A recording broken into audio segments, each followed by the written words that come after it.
Hello, ladies, and welcome to our new Bible reading series. I'm Cindra Enlow from HeavenlyPlace.com, and this year, as we read through the Bible, we'll explore God's incredible story of love and redemption. If you're looking for a Bible reading plan that's simple and doable, this is it. So let's get started and discover the heart of God together, one chapter at a time.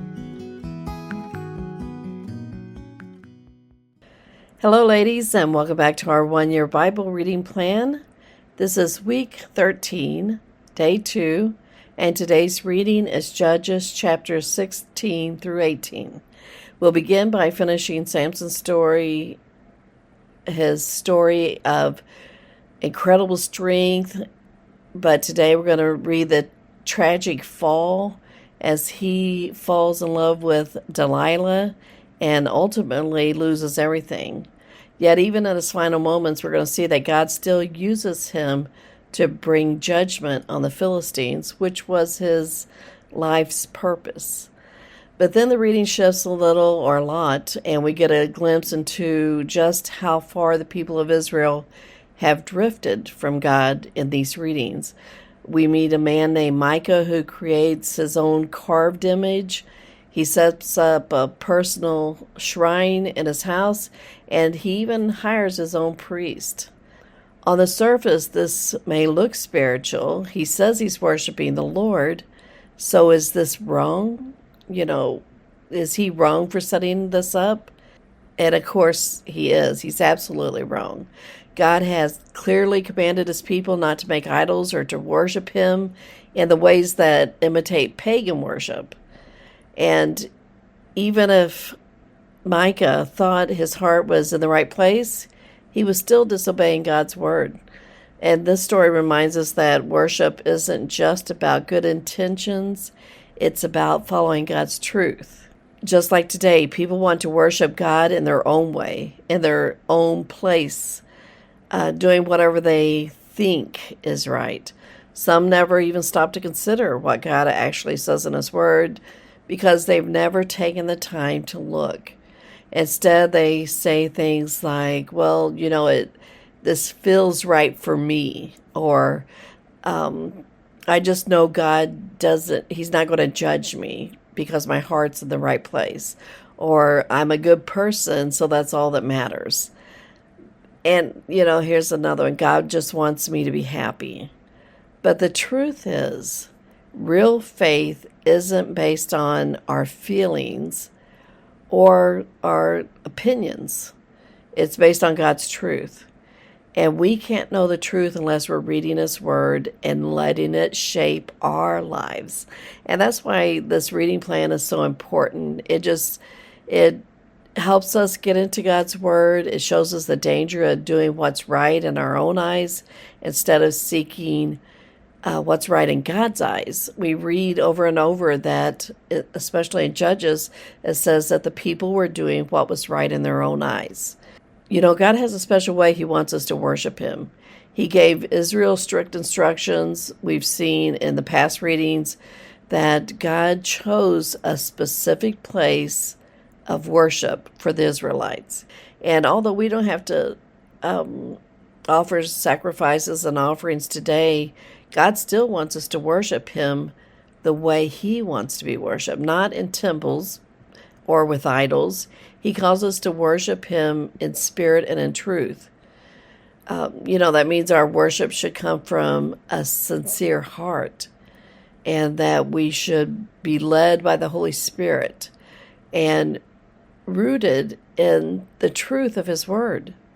It's not about following our feelings or holding on to traditions. It's about knowing who God is and honoring him the way he asks us to. Okay, let's get into our reading then. Judges chapters 16 through 18. Judges 16. Samson went to Gaza and saw there a prostitute and went into her. The Gazites were told, Samson is here. They surrounded him and laid wait for him all night in the gate of the city, and were quiet all the night, saying, Wait until morning light, then we will kill him. Samson lay until midnight, then arose at midnight and took hold of the doors of the gate of the city with the 2 posts and plucked them up, bar and all, and put them on his shoulders and carried them up to the top of the mountain that is before Hebron. It came to pass afterward that he loved a woman in the valley of Sorek, whose name was Delilah. The lords of the Philistines came up to her and said to her, Entice him, and see in which his great strength lies, and by what means we may prevail against him, that we may bind him to afflict him, and we will each give you 1,100 pieces of silver.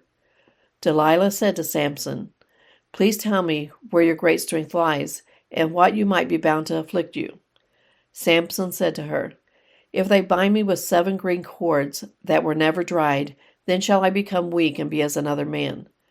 Then the lords of the Philistines brought up to her 7 green cords which had not been dried, and she bound him with them.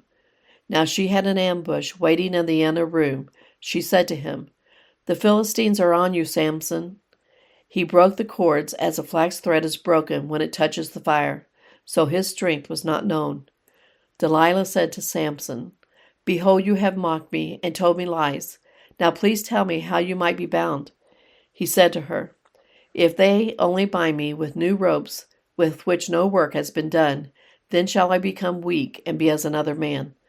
So Delilah took new ropes and bound him with them, then said to him, The Philistines are on you, Samson. The ambush was waiting in the inner room. He broke them off his arms like a thread. Delilah said to Samson, Until now you have mocked me and told me lies. Tell me with what you might be bound. He said to her, If you weave the 7 locks of my head with the fabric of the loom. She fastened it with the pin and said to him, The Philistines are on you, Samson. He awakened out of his sleep and plucked away the pin of the beam and the fabric. She said to him, How can you say I love you when your heart is not with me? You have mocked me these 3 times and have not told me where your great strength lies. When she pressed him daily with her words and urged him, his soul was troubled to death. He told her all his heart and said to her, No razor has ever come on my head, for I have been a Nazirite to God from my mother's womb. If I am shaved, then my strength will go from me, and I will become weak and be like any other man.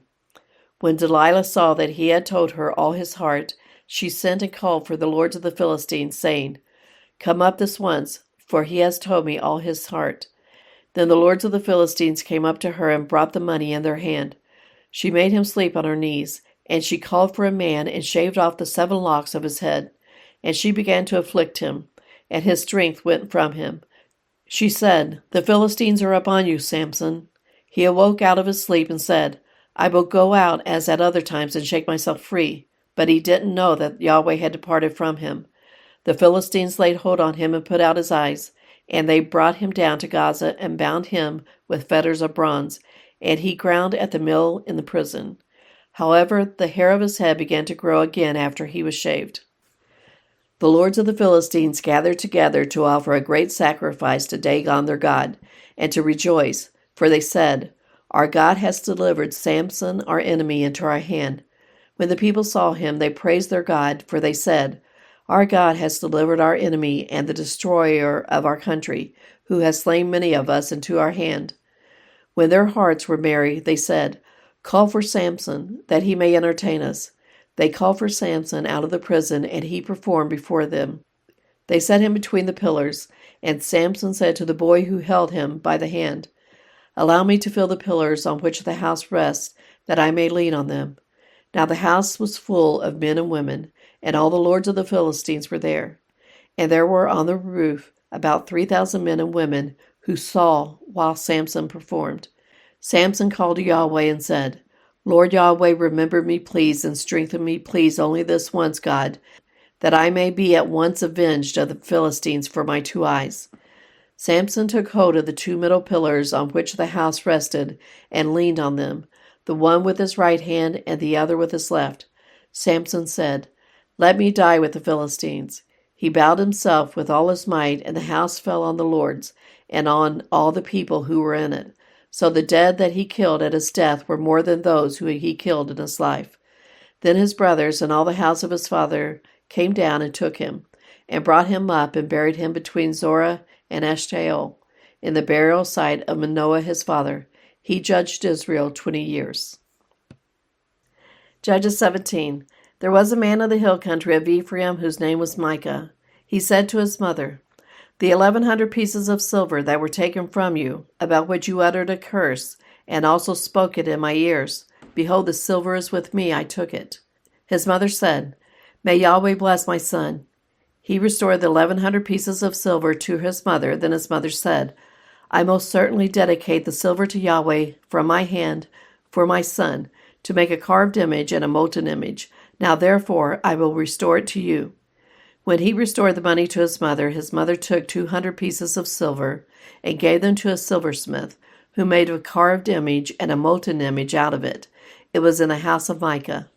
The man Micah had a house of gods, and he made an ephod and a teraphim, and consecrated one of his sons, who became his priest. In those days there was no king in Israel. Everyone did that which was right in his own eyes. There was a young man out of Bethlehem, Judah, of the family of Judah, who was a Levite, and he lived there. The man departed out of the city, out of Bethlehem, Judah, to live where he could find a place, and he came to the hill country of Ephraim, to the house of Micah, as he traveled. Micah said to him, "Where did you come from?" He said to him, "I am a Levite of Bethlehem, Judah, and I am looking for a place to live." Micah said to him, "Dwell with me and be to me a father and a priest, and I will give you 10 pieces of silver per year, a suit of clothing, and your food." So the Levite went in. The Levite was content to dwell with the man, and the young man was to him as one of his sons. Micah consecrated the Levite, and the young man became his priest, and was in the house of Micah. Then Micah said, "Now I know that Yahweh will do good to me, since I have a Levite as my priest." Judges 18.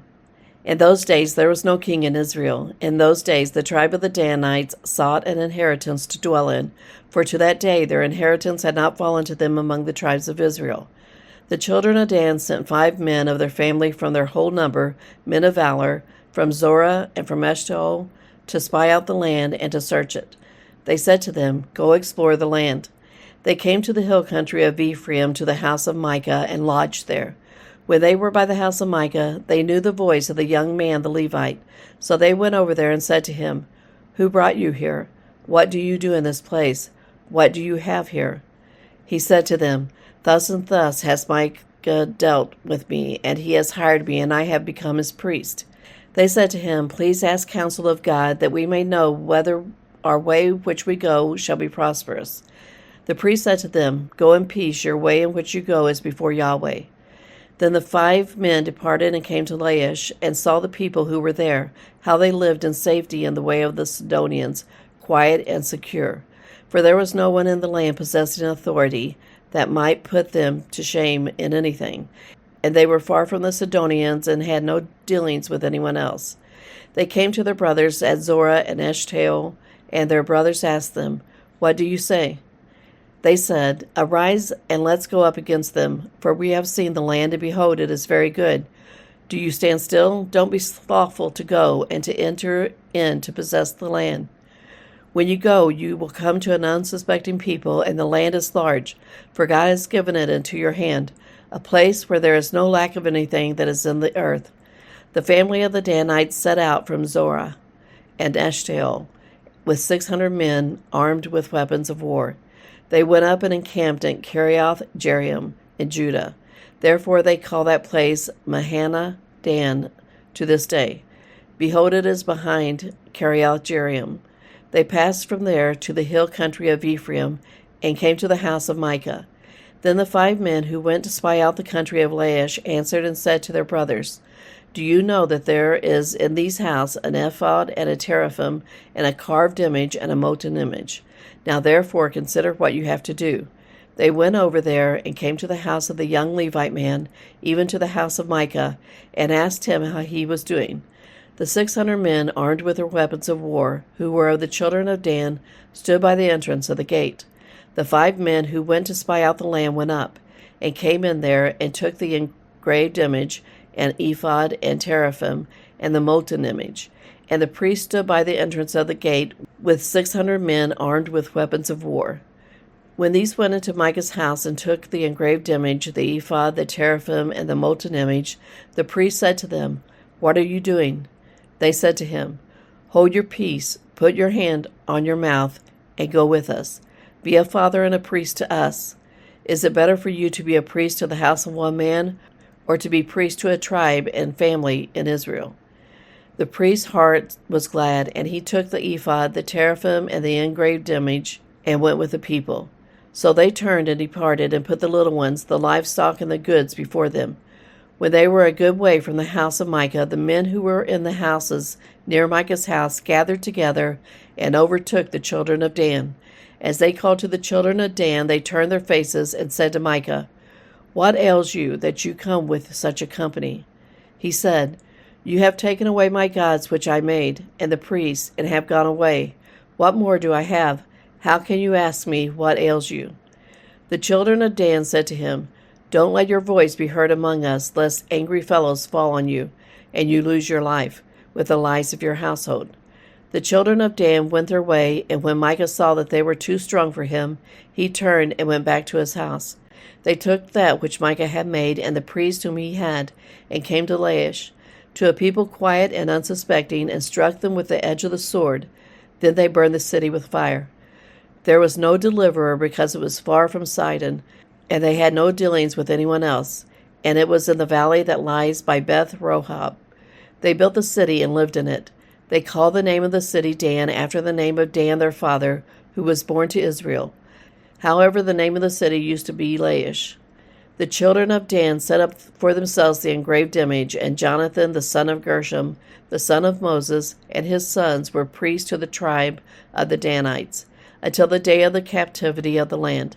So they set up for themselves Micah's engraved image, which he made, and it remained all the time that God's house was in Shiloh.